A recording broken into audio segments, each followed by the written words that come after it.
Bu hadisə ötən il Lənkəranda baş verib. 28 yaşlı Elmar 2024-cü ilin dekabrında 16 saylı cəza çəkmə müəssisəsindən azadlığa çıxır. Bu münasibətlə bir neçə gün sonra anası Əntiqənin çay fabrikində işləyən yoldaşları ona gözaydınlığı vermək üçün evlərinə gəlir. Gələnlər arasında anasının iş yoldaşı, əri və uşaqları olan Könül də olur. Könül təzə həbsxanadan çıxan Elmarı görüb anasına deyir ki, nə yaraşıqlı oğlum var.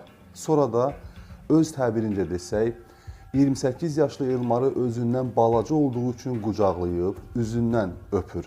Bununla da azadlığa yenicə qədəm qoymuş Elmarın sonu həbsxanaya gedən macəralı və cinayət qoxan yolu başlayır. Elmar deyir ki, 2025-ci ilin fevralın təxminən əvvəllərində tanımadığı mobil telefon nömrəsindən ona zəng gəlir. Telefonu açanda danışan qadın özünü anası Əntiqənin iş yoldaşı Könül kimi təqdim edir və ondan saxlamaq üçün ördək balaları gətirməsini xahiş edir. Elmar həmin dövrdə ördək və cücə alveri ilə məşğul olduğunu bildirir. Onun sözlərinə görə 4-5 gün sonra Könülün evinə 4 ördək aparsa da həmin vaxt pul almır. Elmar əlavə edir ki, təxminən 10 gün sonra Könül yenidən zəng edərək bu dəfə toyuq cücələri istədiyini deyir. O Könülə 15 toyuq cücəsi aparır və bunun müqabilində 25 manat aldığını deyir. Elmarın sözlərinə görə həmin gün axşam saatlarında Könül WhatsApp vasitəsilə ona "Salam, necəsən?" məzmunlu səsli mesaj göndərir. O da səsli mesajla cavab verərək salamlaşır və halını soruşur.